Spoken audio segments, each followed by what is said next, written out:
tonight, I want to start out by, well, thank you to all of you for coming out here. I want to thank the St. Pete Clearwater and Tampa Bay Sports Commission for inviting us back here this week. We spent a lot of time here during a really difficult period when there were no fans. We spent a lot of time in this building, which if you imagine it without all the people in it, is a big giant sort of cave where you can hear every echo. And to be in here tonight after all of that, after everything we went through, and it seems like it was just yesterday, but to come back here, I kind of, this will sound negative, but I kind of put this place out of my mind because it had been such a crazy period of time and nobody here and video boards everywhere, whatever it was, and just trying to get through that. And to walk in here today, to walk through the backstage area as we were pulling up down the road, it just felt so familiar. And then it was so busy during the day that it just felt alive in here, which was completely different from how it's felt every other time that I've been here. And then to see it filled with 48,000 plus fans here, setting a record for the building to go from 0 to 48,000 sort of seemed like it was in the blink of an eye. And it was, I don't know, I stuck my head out of near the entranceway and looked at that sea of people tonight as far as you could see and as high as it could go. And it was emotional for me. It was just a very unique feeling to be able to know what everybody that performed here in a time. You can imagine what it's like to perform in front of the roar of the crowd when there's nobody here. You're trying to do it nonetheless, just the same with that same energy, the pounding that you take, the effort that everybody goes through. I don't know, it was just a magical night for everybody, and it felt really good to be here. And for some reason to me, because I feel like we've been on this incredible roll for a while, but tonight, for some reason, because of that, the 48,000 people, it felt like the start of this new beginning of something massive and just explosive to the next level. Like I just feel like we are on the brink of becoming something that we have never been before. This is the same feeling I had in the Attitude Era when it was exploding. It's that same feeling, and for whatever reason, while that's been happening, tonight felt like the launch of that. Can't explain why, but I just thought I'd share that because it was a unique feeling, and I think it speaks to where we're headed. So, like I said, a lot of people here, and this was a record for the Trop here. This building's been here for 34 years, and this was a record. And I'm trying to think somewhere in here it says, I think it was like New Kids on the Block or something like that. So, that's it. I mean, when you beat the New Kids on the Block, you got the bold statement, right? Go ahead, go.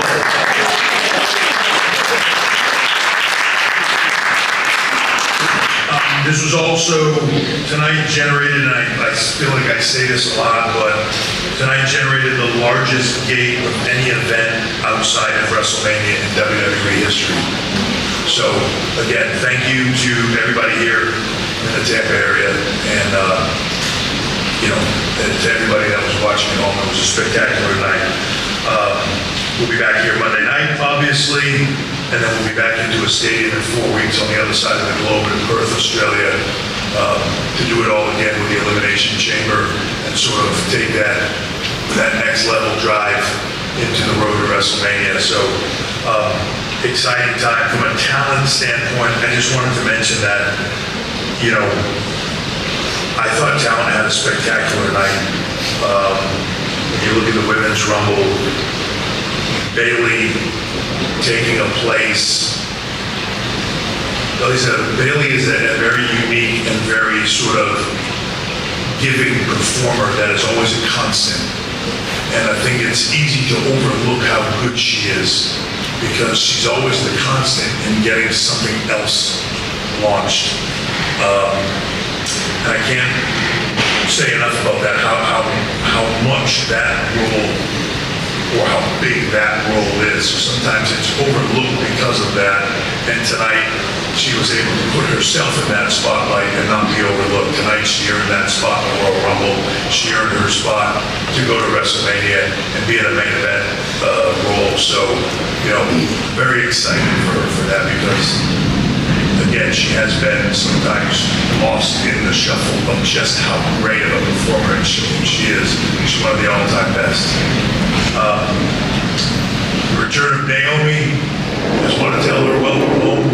Been a long time coming. Happy to have you back. Liv Morgan coming back off injury. Great to have her back and have her energy back in the locker room. Nia Jax had a spectacular night. And I think, as a performer that takes a lot of flack sometimes, this run is different and she's really beginning to prove herself. And I think win a lot of people over, which I love to see. Gordon Gray's coming here from TNA, their champion. I want to thank them for allowing her to be here and participate in the Royal Rumble. I thought she had a spectacular showing tonight. She's an amazing talent. And it's exciting to be able to branch out. And, I'm not going to use all the cliche terms about what door people go through or anything like that. It's stupid and silly. But partnerships and opportunities like this come along, for some people once in a lifetime, but I'm glad she had that opportunity. It's well deserved. She's an incredible talent. And the last one I want to mention on the women's side is the debut of Jade Cargill. There's what's the phrase you kids use now? Aura, that's the new term of the week. Aura. Glad you invented that. But she's got it. Whatever you want to call it, X Factor, Aura, whatever that is, she's got it. And then some. She's just a different performer, and I'm glad that she has had the time to get her feet on the ground. And was able to come in here tonight and make a huge impact. So the future's incredibly bright for her and for all of us. So I'm excited about that.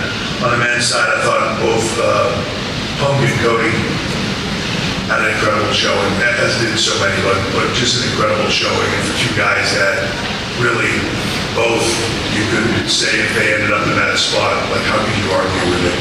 So my hat's off to both of them. Braun Breaker had a spectacular night, sort of debuting in the Royal Rumble. Explosive is the only way to, I guess, explain Braun, but he had a great night, and he's going to do great things in the future.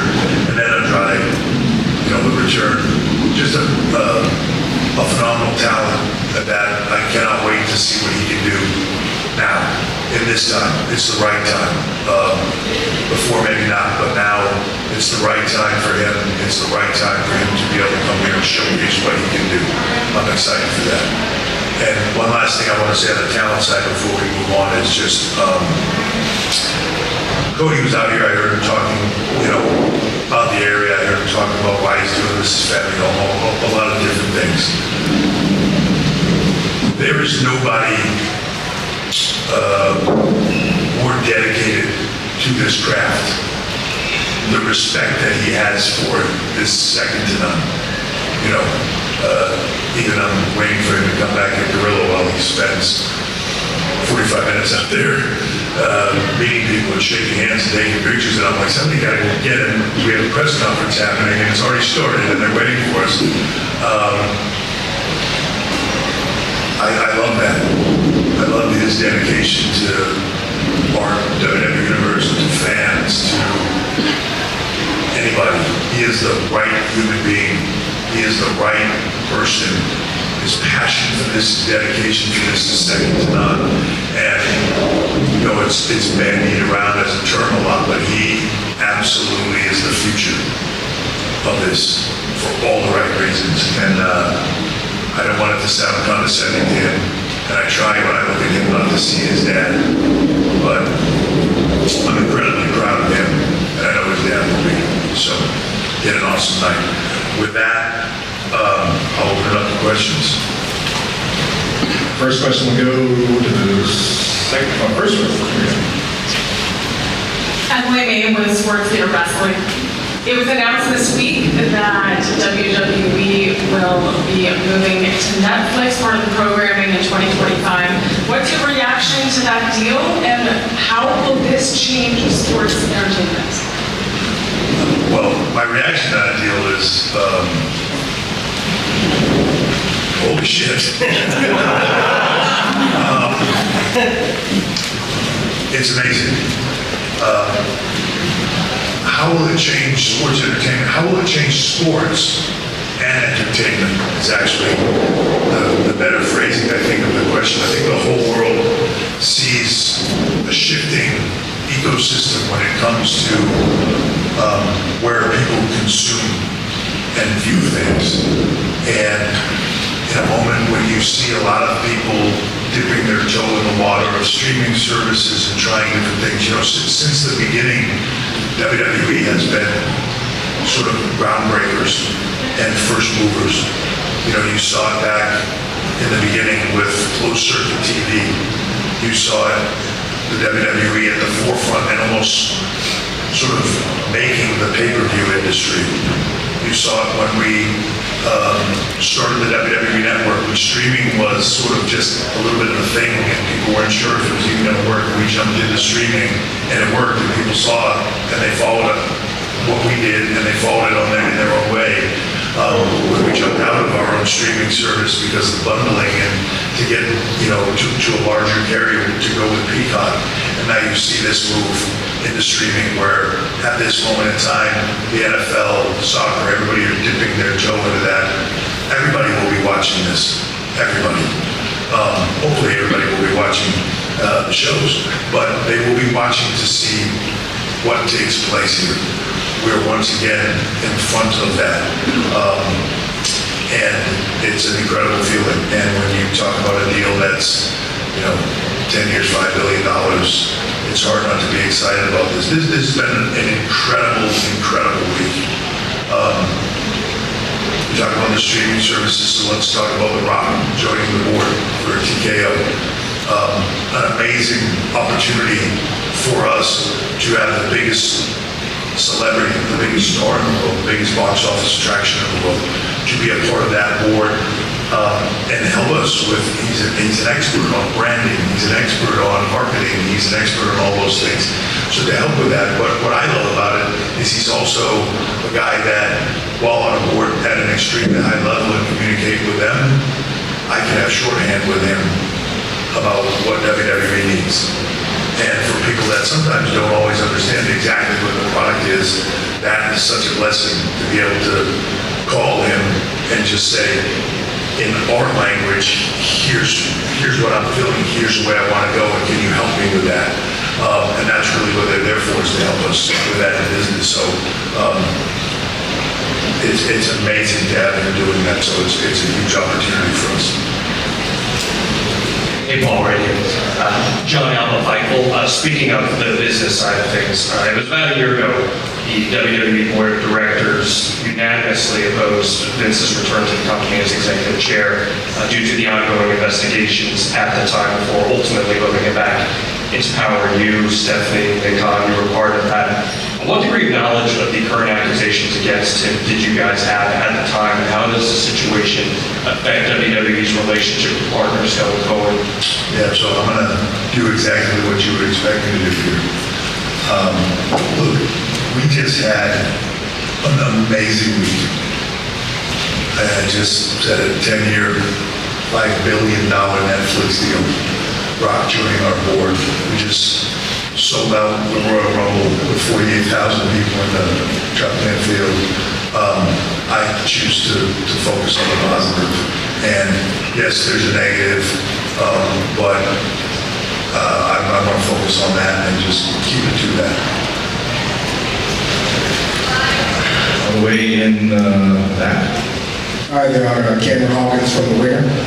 Just a question that was asked earlier to Cody. I want to get your thoughts on it. Just what's being put in place just to make sure that employees feel safe, they don't feel like they're taken advantage of. Just what is being done to make sure that people in business power can take advantage of employees under them. I'll give you the most generalized answer that I can. Everything possible. Yeah, that is a very important thing to us, a very important topic to us.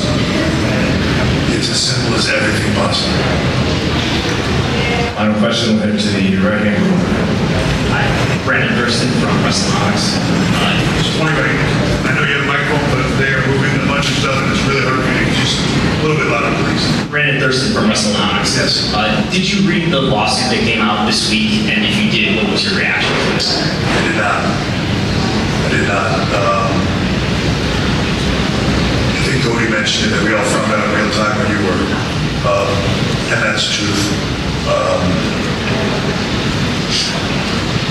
I'll go back to what I said before.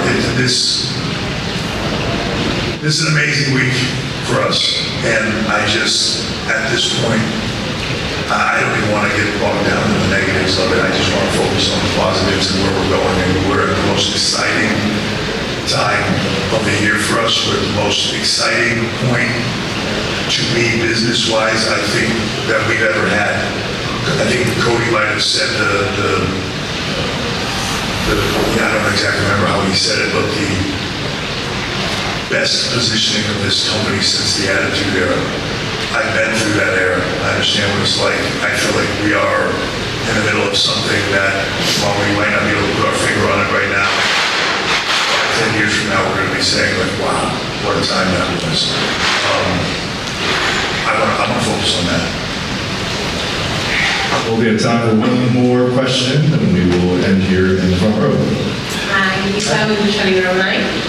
I wanted to ask you about when I'm looking at the Royal Rumble matches today, the women and the men roster is stacked right now. There's so much main event talent. Does that make your job fun, or is it challenging to keep all these people at main event level, keeping storylines that are going to keep them momentum going? So it's challenging, and that's what makes it fun. It's a little bit of both. You know, I agree with you. I can't recall a time that I can look at rosters this thick and this stacked, which is nice to have. It's also, you want to make sure that everybody has a place, which can't always happen. It's impossible to make sure that everybody's featured the way they need to be featured. At all times, you're going to have ups and downs. It also means that, even as you see tonight, a little bit different tonight because you have the Rumble, so many people in there. But there were 4 things on the card tonight, and it was still a long show. Trying to keep these shows manageable time-wise, you're only going to be able to feature so many things per show. So it does get challenging, but that's the fun part of it. When you have a stacked roster of people that are just chomping at the bit to prove themselves, that to get to another level, and it becomes increasingly day by day more competitive for the top spots, and even for the spots below those and the spots in the middle. I think that competition is intense, and as people realize those opportunities are fewer and further, they're going to work harder and harder, which is the benefit of everybody. So it's a wonderful time. Let's do one more. Wraps this up. One more? All right, let's do one more. So we got here, let's go Lynn back. Evan Mack, Odyssey Sports. How you doing, Trip? I'm good, man. You? I'm well, sir. Listen, you lived in the Attitude Era. I was lucky enough to watch the Attitude Era, and what you have going on right now with the streaming and deals, and the roster is stacked as is, in your opinion, is this the best era in wrestling? I think you got to let it play out, right? So it's easy to say in the moment, oh my God, nothing like this ever before. It's the greatest thing of all time.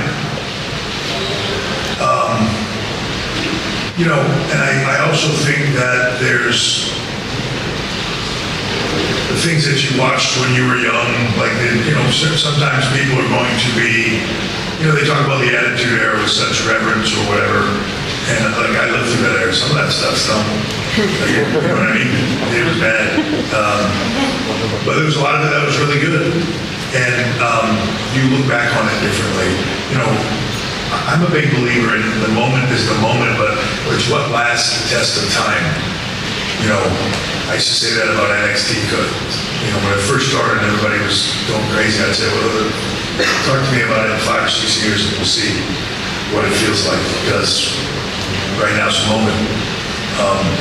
You have to give things time to see how they percolate. Something that's the greatest thing in the world can be nothing a few years later, and vice versa. So time will tell. It certainly feels good, I can tell you that. It certainly feels good watching all these young athletes come out here week after week and kill it. It certainly feels good when I talk to Shawn Michaels and I see the college athletes coming into that performance center doing things I've never seen before, picking this up faster than I've ever seen anybody picking it up, like on so many levels. Like this moment is huge. The moments that are waiting behind it are huge. Like there's so much good stuff all stacked there, but it seems thick and deep, and it seems like it's going to last for a long time. So if you're asking me my gut on it, yes, it's going to be the biggest, brightest era there's ever been in this business. But that's, as you said, the challenge and the fun of making it last for the duration and not be just a flash in the pan. So, what the hell do you want? All right, one more. I had two no answer, right? So I feel like I had a couple answers. So we got, other hands. Go second row. Hi, Bill Torres from Pampalona. When you compare the WWE in the past and WWE now, and with all the changes that we're seeing right now with The Rock and TKO, Netflix, and everything that we saw today at the Rumble, would you say this is a new WWE or a new beginning for the WWE?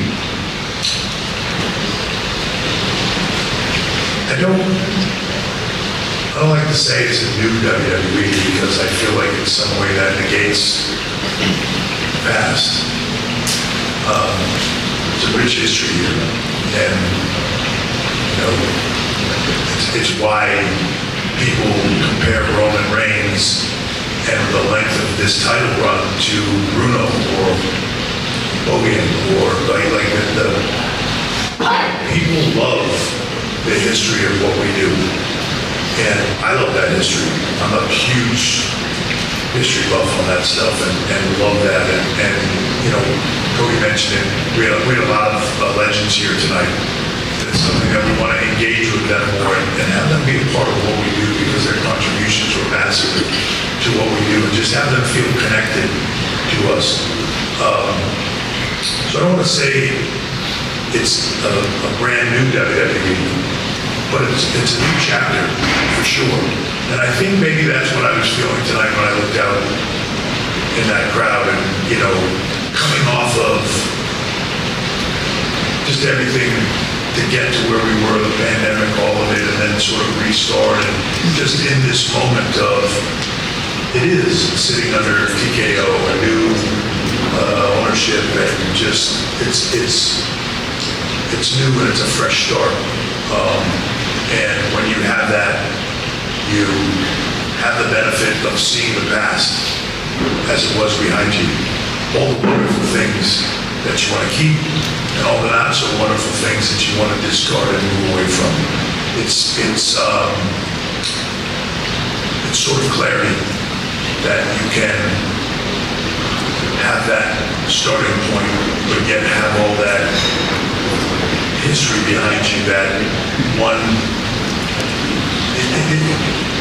it just makes you see very clearly where you want to go and what you want it to be. And the reason I'm here and sitting at this table is because I love this and want to make it better than it's ever been. From a content standpoint, from a performance standpoint, from a business standpoint, and all the other things that go with it, from our employees to everything else. I want this to be the best WWE that there has ever been, unlike anything that's ever been seen before, and we're going to do that. I'm very confident of that.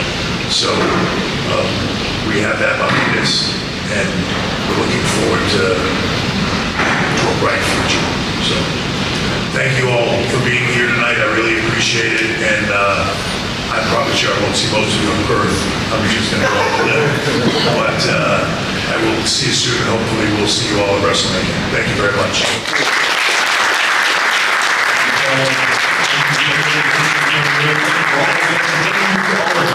For joining us for the Royal Rumble press conference. We will see you this Monday night for Raw.